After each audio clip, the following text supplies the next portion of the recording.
My name is Ada Koch, and I paint mostly in oils and acrylics. I've also been doing some layering work on canvas and on wood. It's so hard to officially say I'm an artist. Unlike other professions where you get a PhD or you get an MD and you can say, okay, now I've qualified, I've taken the test, I'm a whatever. Artists have to decide on their own. Now I am an artist. And that was hard for me because I didn't start going to art school. I started later in life.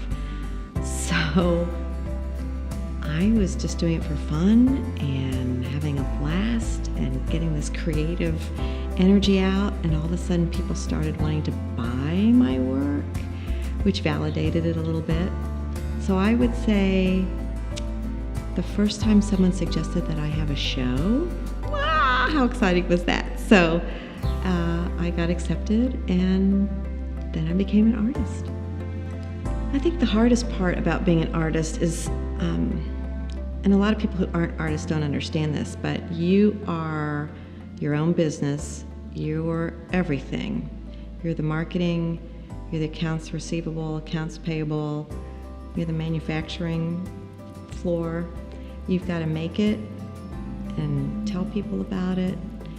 And I think a lot of times I just want to go in my studio and make art. And yet I'm not going to be able to afford that if I can't also sell it and get it out there. And that is fun, but it gets to be a lot sometimes, especially doing, for me, the social media stuff. But it's trying to do everything and do it well. It takes a lot of time, and you want to do so much, and there's only so many hours in the day. In 10 years,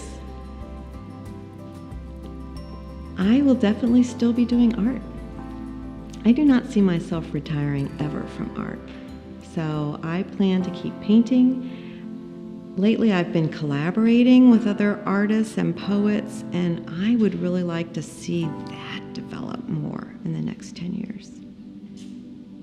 I moved to Kansas City in 1989 and lived next door to this darling woman who was an artist.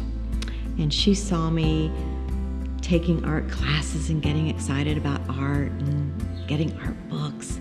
And she called me up one day and she said, honey, if you're serious, you need to go down to the Kansas City Artists Coalition. They have real artists and good art, and around here, that's the place to go.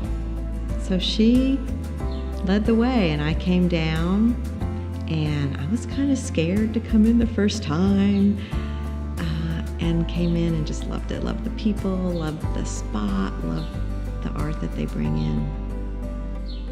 So it's been, oh golly, since about 1992.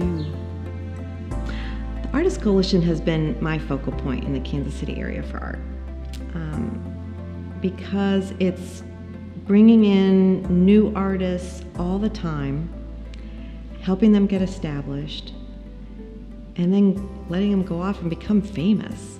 And for me, it's been a focal point for meeting these new people. It's also been a place to get friends. Most of my friendships among other artists have started at the Artists Coalition, and the director and other staff, and I've had good times here. I feel like this is the hive where the information that I need as a painter comes through, and I feel that by keeping in touch with the Artists Coalition, I'm keeping in touch with the community of painters. KCAC has been important over the last 30 years, 40 years, but I see right now as maybe one of the most important times for art organizations like the Artists Coalition, because the government is making all sorts of threats about taking away money, and so that on a national level we can't count on some of that funding. So we're going to have to really go down to community level. And so strong community organizations are going to be the best source to help artists. And we're going to really have to help fund the Artists Coalition, help the artists, stay strong and stay involved. And again, develop all those friendships that we develop with other artists. So I see the Artists Coalition as taking on a more important role in the next 10 years.